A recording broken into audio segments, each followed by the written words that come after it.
কোন পুরুষ বা কোন নারী যদি কারো বেইমানির শিকার হইয়া কোন পুরুষ যদি ওই মেয়েটারে ভুলতে পারে, তাহলে আমি পোলা বইলা দিলাম হ্যাঁ পুরুষ না, হ্যাঁ একটা মহাপুরুষ হওয়ার যোগ্যতা রাখে।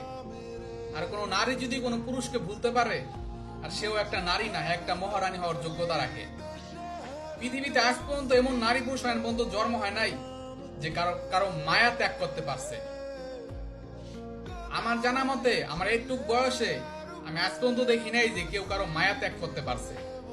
আপনি যতই বলেন না কেন, যারে খুব বেশি ভালোবাসা যায় তারে অনেক বেশি ঘৃণা করা যায়। আপনি যতই ঘৃণা করেন না কেন, যদি একবার কারো মায়ে পড়ে যান, তখন দেখবেন মৃত্যুর আগ পর্যন্ত এই বুকের বাঁ পাশে চিনচিন ব্যথা করে তার জন্য। আর যদি কোনো নারী পুরুষ বলতে পারেন যে আমি ভুলছি, আমার কমেন্টে কমেন্ট করে যাইবেন। হ্যাঁ।